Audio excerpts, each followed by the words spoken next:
Hello all, welcome to part 2. నేను ఇంతకుముందు part 1లో చెప్పాను కదా, మేము ఇలా లక్కవరం బ్రిడ్జ్కి వెళ్తున్నామని చెప్పేసి. సో అక్కడికి రీచ్ అయిపోయామన్నమాట. చూడండి, అక్కడ మొత్తం ఫారెస్టే ఉంది.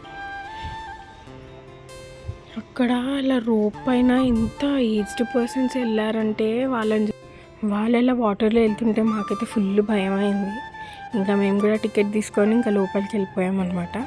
10 రూపీస్ టికెట్ తీసుకున్నారు అంతే. మా మమ్మీకి ఏం వీడియోలు తీస్తున్నావు, మనం నడుస్తూ వస్తుంటే వీడియో తీస్తుంటే అన్నా బాగుంటుంది అని చెప్పేసి చెప్తుంది. ఆ బ్రిడ్జ్ స్టార్టింగ్ అయితే బాగానే ఉంది, కానీ మధ్యలోకి వెళ్ళంగానే మొత్తం పబ్లిక్ బ్రిడ్జ్ పైన ఉండేసరికి అది కొంచెం షేక్ అయింది. ఫుల్ భయమైంది మాకైతే. వీడియో తీసేటప్పుడు కూడా ఈడ ఫోన్ వాటర్ పడిపోతుందేమో అని అదొక భయం. మా చిన్నోడైతే వాళ్ళ డాడీని అస్సలు వదిలేలేడు. చూడండి, అక్కడ సీనరీ అయితే మస్తు ఉంది.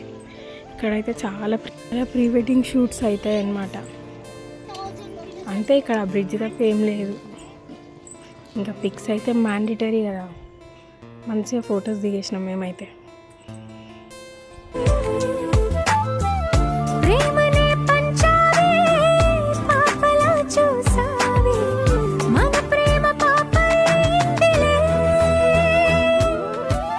ఇంకా నేను కూడా అలా సింగిల్గా వీడియో తీసేసుకుని ఏదో ఒక సాంగ్ ఎడిట్ చేసుకొని రీల్ పోస్ట్ చేయొచ్చు అని.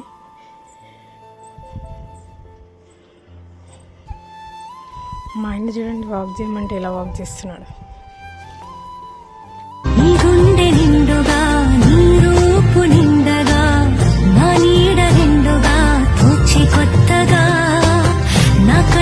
పాపలే నీ చెంట బొమ్మలే మూసేటి రెప్పలే దాచి మెత్తగా చిన్ని చిన్ని ఆసే సిరి వెన్నెల్లో నా పూసే గుండెల్లో నీ ఊసే ఒక భాసే చేసే గుచ్చే చూపుల్లోన అరవిచ్చే నవ్వుల్లోన నచ్చే వేళల్లోన మరుమల్ నటించమంటే జీవించేస్తున్నాడు మా ఆయన అయితే. ఇక నడువు సార్లు వీడియోలు వెళ్ళిపోదామని చెప్పేసి మా ఆయన తీసుకెళ్ళిపోయాడు. మీకు చెప్పాను కదా, బ్రిడ్జ్ ఎండింగ్ దగ్గర ఇట్లా షేక్ అయింది అని. దెబ్బకి వీడియోలు అన్నీ బంద్ చేసి పడేసిన, ఫోన్ లోపల వేసేసుకొని దారిలో మా చెల్లి కాలేజ్ వస్తుంటే చూపిస్తుంది. కేర్ కాలేజ్, కేర్ లేని కాలేజ్ టార్చర్ పెడతారు లెక్చరర్స్ అయితే ఇక్కడికి పోనీయకుండా. సండేస్ కూడా వదిలేదు పాపం స్టూడెంట్స్ని.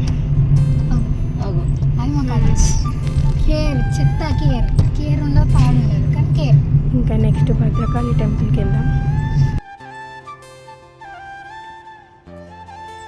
మా చిన్నోడు అయితే అవుట్, మా పాప కూడా అవుట్. ఇంకా వీళ్ళని వేసుకొని తిరిగినాం. వాము, అదొక టార్చర్. ఇంకా తప్పుతుందా, ఏం చేస్తాం. సో ఈ టెంపుల్కి కూడా నేను చాలా ఇయర్స్ తర్వాత వెళ్ళిన, మేబీ ఒక 8-9 ఇయర్స్ తర్వాత. మా ఆయననేమో మా బాబుని, నేనేమో మా పాపని. ఇంకా మా పాప లేచేసరికి మా మమ్మీ తీసుకుంది, ఎంతసేపు ఎత్తుకుంటావు, నేను ఎత్తుకుంటా అని చెప్పేసి. టెంపుల్కి అయితే మా వాళ్ళు మస్తు ఫ్యాన్స్ అసలు. అక్కడ పక్కన చెరువు ఉంటుంది, అసలు ఆ చెరువు కూడా తీసేసినారు ఎందుకో ఏమో, కానీ ఎంత బాగుంటుంది అంటే అంత బాగుంటుంది. చూడండి, ఇంకో ఇది మొత్తం చెరువు ఉండే, మరి మొన్న ఫ్లడ్స్ వచ్చినప్పటి నుంచి వాటర్ తీసేసినారంట. దర్శనంకి వెళ్ళిపోతున్నాం, ఇంకా మంచిగా లెగ్స్ వాష్ చేసేసుకొని అక్కడ.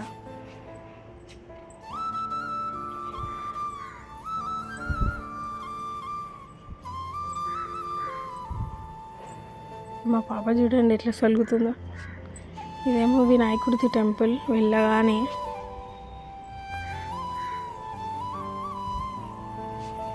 ఇక్కడ కూడా ఫుల్ పబ్లిక్ ఉన్నారు అసలు.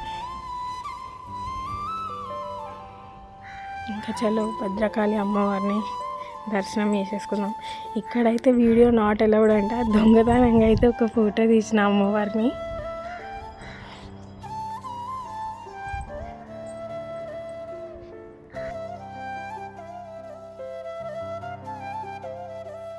క్లియర్గా కనిపించకపోవచ్చు నాకు తెలిసి ఈ ఫోటో.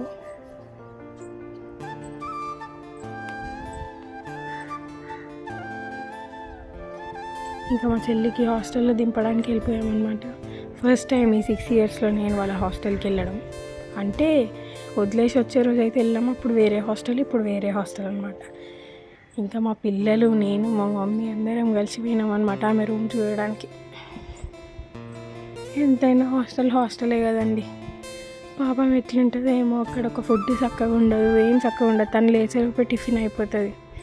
నరకం చూసింది మా ఆంటీ. ఇంకొక 7 months ఓపిక పట్టింది అనుకోండి, ఇంకా అయిపోతుంది తను. చూడండి, నాకు ఇస్తా అని చెప్పేసి తీసుకొని మళ్ళీ బ్యాగ్లో వేసుకుని దొంగమ్మ కొద్ది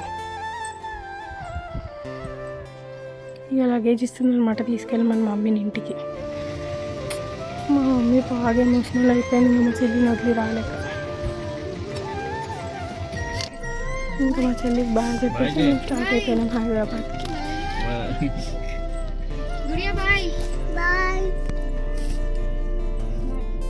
సో ఇక్కడితో ఈ బ్లాగ్ ఏం చేసేస్తున్నానండి. Thanks for watching. Please like, share and subscribe. Bye.